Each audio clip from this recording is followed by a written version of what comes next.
Parents, teachers, caretakers, thank you for coming back again and again and again. Yeah, we started something very interesting. We talked about prisoners of their own appetites, right? Prisoners of their own desires and their own passions.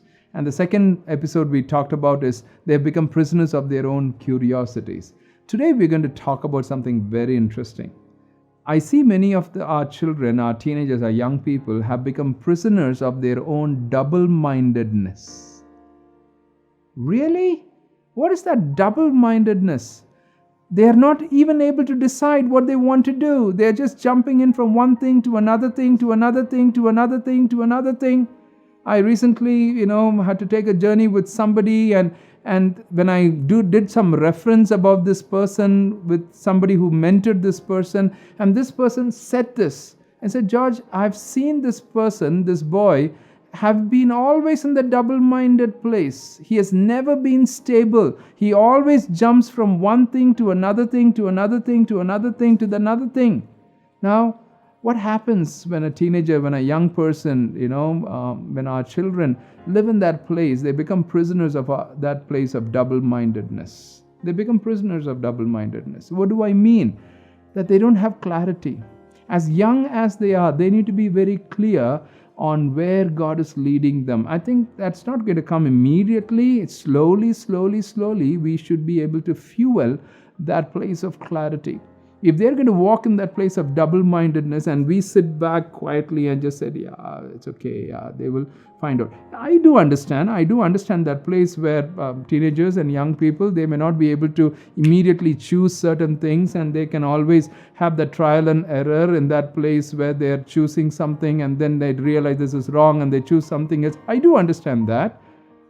But if there is a pattern of double-mindedness, that they are double-minded about everything, they're questioning about everything, they don't have that stability, that clarity of where they are going in, that's going to make them prisoners.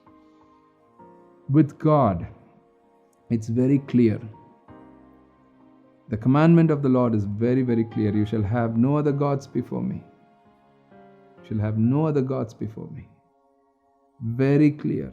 I'm very clear in that place of how I want to mentor my children, how I mentor my teenagers. The Lord, sovereign God, is my Lord, my Master. There's nothing else that comes in that way.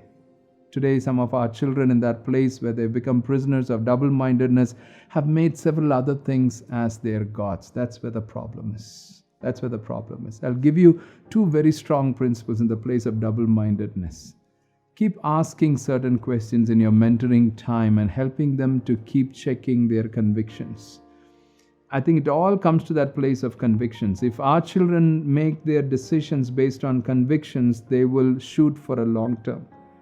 If our children make their decisions based on convenience, they are going to slip and fall. First, help them to find their place of convictions. 2, help them as they are moving around and in a place of doubt, in that place of not doing something, not knowing what to do. Help them to go in that place of be still and know that I am God. Come to that place of restedness in God. Rest in the Lord and wait patiently for Him. I know that verse that keeps coming again and again. Rest in the Lord and wait patiently for Him. Wait patiently for Him. Help them to rest. Help them to get anchored in that place where sometimes they may have to learn to be still. And come to that place to see God moving. And come to that place of how God begins to open up the door. Come to that place of how God begins to lead. Come to that place of how things are going to happen. Come to that place. Two very vital principles.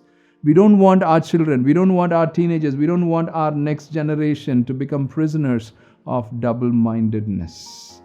The key need of the hour, that we step in to mentor and disciple the next generation. That's the key need of the hour.